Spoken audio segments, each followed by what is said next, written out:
Bismillahirrahmanirrahim. Assalamualaikum warahmatullahi wabarakatuh.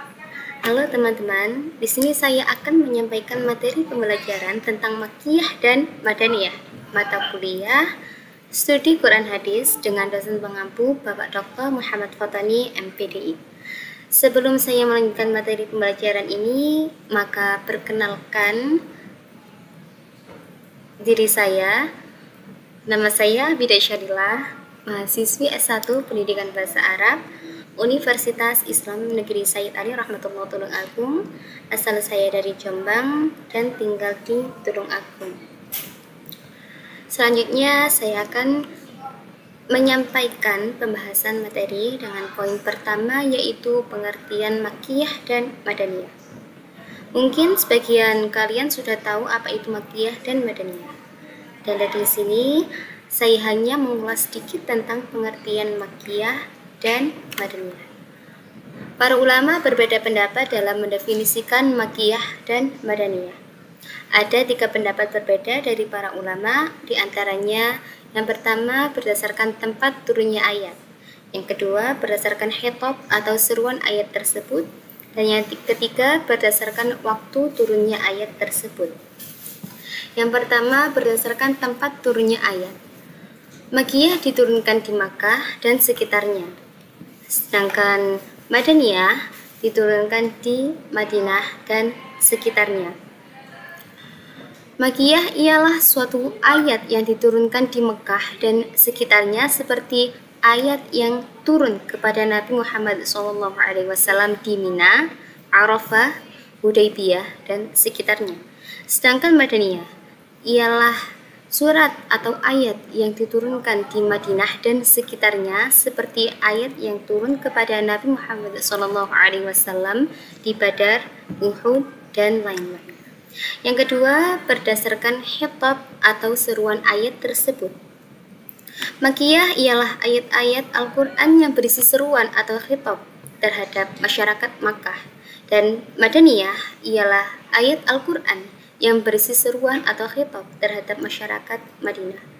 Ayat Makkiyah diawali dengan Ya Ayyuhan Nas, sedangkan ayat Madaniyah diawali dengan Ya Ayyuhalladzina amanu. Beranjak dari pengertian itu, para ulama menyimpulkan bahwa setiap ayat atau surat di dalam Al-Quran yang dimulai dengan Ya Ayyuhan Nas dikategorikan sebagai Makkiyah. Mengapa? Karena pada waktu itu penduduk Mekah pada umumnya masih kufur. Sedangkan ayat atau surat yang dimulai dengan lafaz Ya ayyuhalladzina amanu dikategorikan Madaniyah, karena pada waktu itu benih-benih keimanan sudah tumbuh atau sudah terbentuk di dada penduduk masyarakat Madinah. Yang ketiga, berdasarkan waktu turunnya.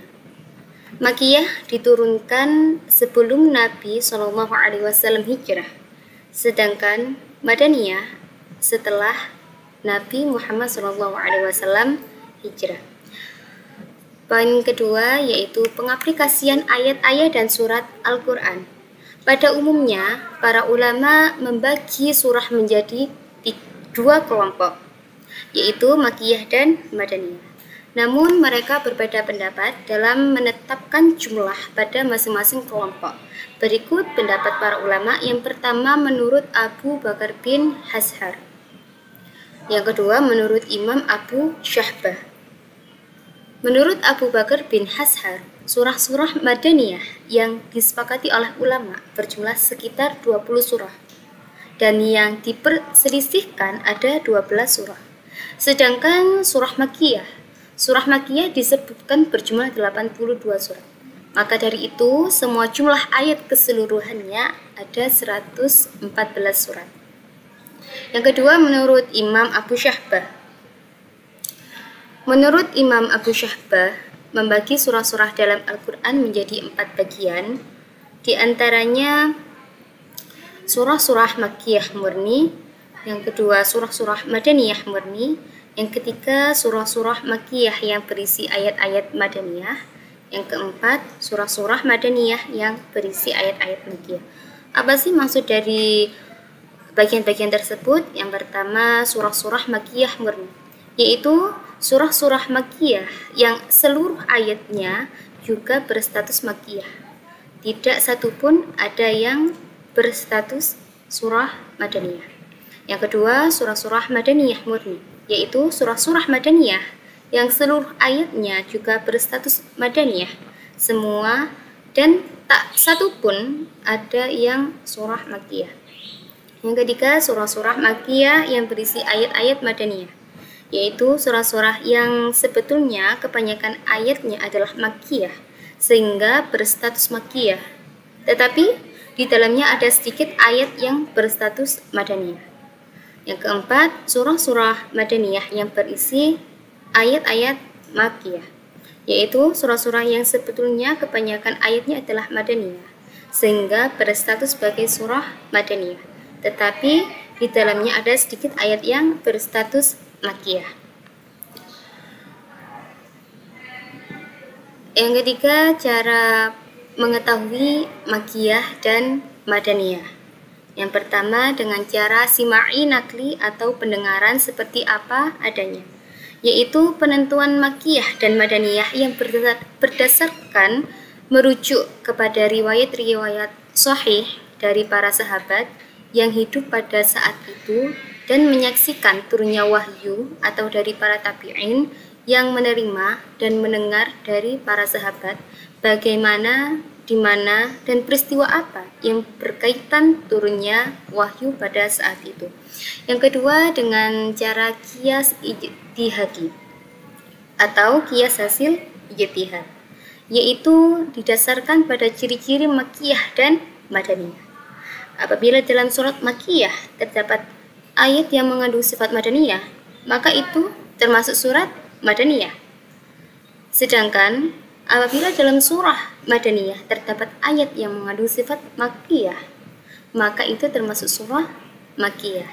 Misalnya, dalam suatu surah terdiri atau terdapat ciri-ciri Madaniyah, surah Madaniyah, maka surah tersebut dikatakan Madaniyah. Begitu juga sebaliknya, yang mana semua itu merupakan hasil dari ijtihad para ulama. Yang keempat, ciri-ciri khas Makkiyah dan Madaniyah. Nah, ciri-ciri surah Makkiyah bisa dilihat dari gaya bahasa dan temanya.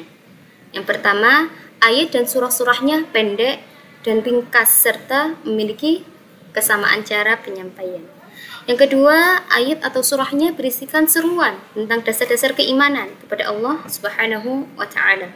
Yang ketiga, berisikan seruan untuk memegang teguh akhlakul karimah dan istiqamah dalam berbuat kebajikan. Yang keempat, berisi perlawanan terhadap kaum musyrik dan memberantas cita-cita mereka. Dan yang kelima, surah-surah ini diawali dengan kalimat ya ayyuhan nas.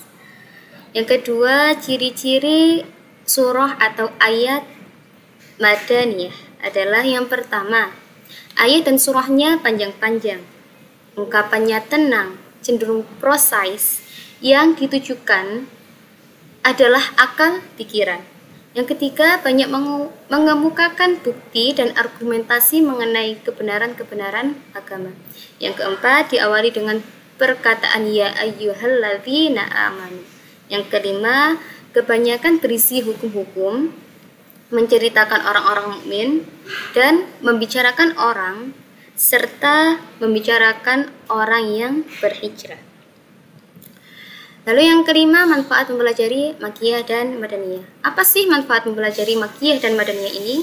Yang pertama, untuk dijadikan atau sebagai alat bantu dalam menafsirkan Al-Quran.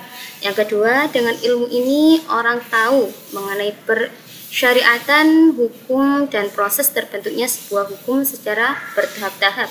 Yang ketiga, ilmu ini dapat meningkatkan keyakinan kita terhadap kebesaran, kesucian, dan keaslian Al-Quran. Yang keempat, dengan mengetahui ilmu ini mendorong kita untuk meresapi gaya bahasa Al-Quran dan memanfaatkannya dalam metode berdakwah menuju jalan Allah Subhanahu wa Ta'ala. Dan yang kelima, mengetahui sejarah hidup Nabi melalui ayat-ayat Al-Quran. Nah, Dari poin-poin tersebut, maka disimpulkan yang pertama, pengetahuan tentang ayat-ayat Makkiyah dan Madaniyah adalah bagian terpenting dari ulumul Al-Quran. Yang kedua, para ulama mendefinisikan Makkiyah dan Madaniyah berdasarkan tempat turunnya ayat, berdasarkan khitab atau seruan ayat tersebut, dan berdasarkan waktu turunnya ayat tersebut. Yang ketiga, pengklasifikasian ayat-ayat dan surah-surah Al-Quran menjadi dua, yaitu Makkiyah dan Madaniyah. Sekian dari saya. Syukron jazilan. Wassalamualaikum warahmatullahi wabarakatuh.